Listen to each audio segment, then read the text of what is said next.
Welcome to 12 News Digital Digest on WJTV.com. I'm Marcus James. And I'm Sienna Reeves. Here's a look at the top 12 trending stories of the week.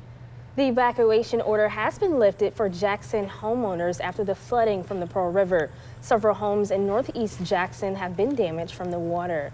One homeowner says he's thankful for having flood insurance for times like this. When you're buying a house, make sure you're in the flood insurance, get the flood insurance, and take heed to the people that tell you to get out. Just be prepared. If you have trash left over after the flooding, officials say to use caution because of the lingering strong odors and hazardous materials. Now, speaking of trash, Jackson leaders announced dumpster pickup dates for neighbors who need to get rid of some of their debris. Dumpsters are now available at the intersections of Canton Club Circle and Sedgwick Drive. Dumpster pickup will be from 8 a.m. to 3 p.m. and will end next week. All drywall must be taken to the dumpsters, and you can find more information about the pickup on our website at WJTV.com.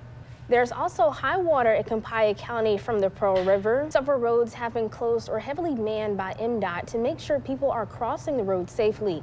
EOC Director Randall Drain with Copiah County says when the water goes down, the county will still be here to help. When the water goes down and we can get into the homes, we'll have all that already coordinated and set up. So hopefully it'll be a quicker and faster response as far as helping them get cleaned up and getting the resources they may need to help clean up. The river is cresting today in the Rockport area. There is also flooding from the Pearl River in Monticello. The National Weather Service says that the river is expected to crest this weekend. We noticed that the water was getting real high up on the side of the bridge, on the beams, and also causing a lot of churning of the water underneath that, which creates a lift, could create a lift to the bridge. And when those things happen in a flood with the flowing water, we're very concerned. Now, the flooding also impacted several school bus routes this morning. And in Yazoo County, Highway 16 is closed in both directions because of an embankment slide. The road is closed in both directions near Highway 49 and Old Benton Road. If you're interested in helping flood victims, all you have to do is go to our website at WJTV.com to see how you can help. And you can also dial the number on your screen or text Red Cross to 90999. And the man accused of killing two Alcorn State students appeared in court on Thursday. Gerald Davis was given a $200,000 bond. Davis is charged with aggravated assault. Authorities say the two students were killed after a party at Ark Mobile Homes in Claiborne County. Two others were also injured and their conditions are unknown. Jackson police identified the suspect who shot and killed two people outside of Baptist Hospital on Wednesday. The suspect is Jamal Holmes. He's accused of killing his girlfriend, Christina Davis, during a fight, then killing Baptist security guard Browning Luckett Jr., who was trying to break the fight up. Now, investigators say Holmes drove to the Oak Grove Church Cemetery in Pearl, where he then shot himself. The shooting is still under investigation. A Wendys employee has died after Pearl police said he was stabbed by a co-worker last night. The incident happened at the restaurant on Pearson Road. 42-year-old Edward McWilliams of Richland is charged with second-degree murder in the stabbing death of 25-year-old Herbert Redmond of Jackson. Investigators say the fight between the two started in the kitchen area. He'd gotten into a fight with another employee there in the kitchen. That employee has been taken into custody. Unfortunately, the employee that was stabbed could not be transported to the hospital. He died here on the scene. McWilliams is being held at the Rankin County Detention Center without bond. Investigators say he's a convicted felon and served time for armed robbery and manslaughter. Governor Tate Reeves says inmates are being moved out of Unit 29 at Parchman. Yeah, that's right. The inmates are being moved to the Tallahatchie County Correctional Facility. We're moving them in small groups over the course of the next several weeks. To give you a sense of just one element of the complex nature of this operation, the first group that we transferred today attempted to bring 7 shanks, 10 illegal cell phones, and a bag of marijuana with them.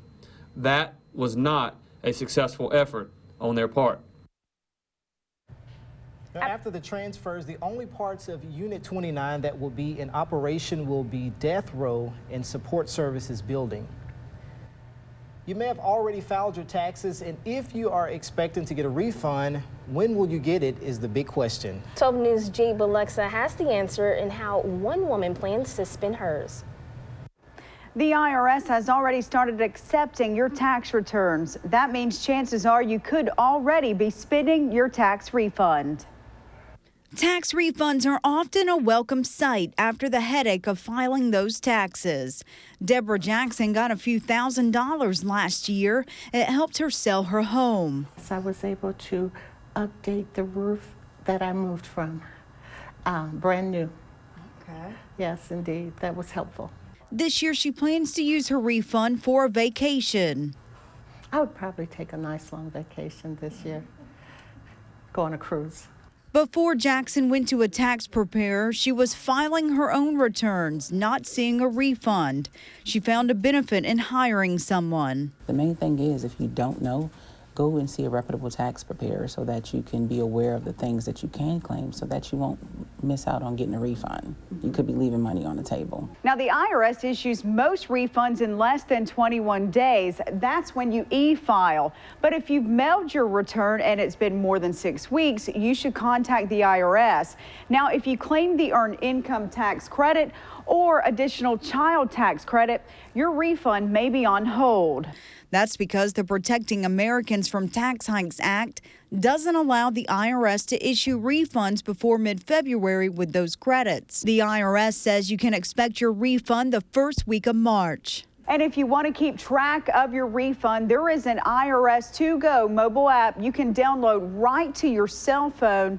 You can also go to our website, WJTV.com, to find out how to keep up with your state refund. In the studio, Jade Balexa, 12 News. Now to a traffic alert for the Natchez Trace Parkway. The section of the Natchez Trace Parkway from US 49 to I-50 has now reopened. The 7-mile stretch was closed to replace an old culvert. While crews finished the repairs last month, heavy rains prevented crews from finishing their work. The section of the trace was closed back in October. And as always, remember, news, weather, and sports are available 24/7 at WJTV.com on our news and weather apps. And be sure to engage with us on Facebook, Twitter, and Instagram. And we'll be right back next week with the top 12 trending stories.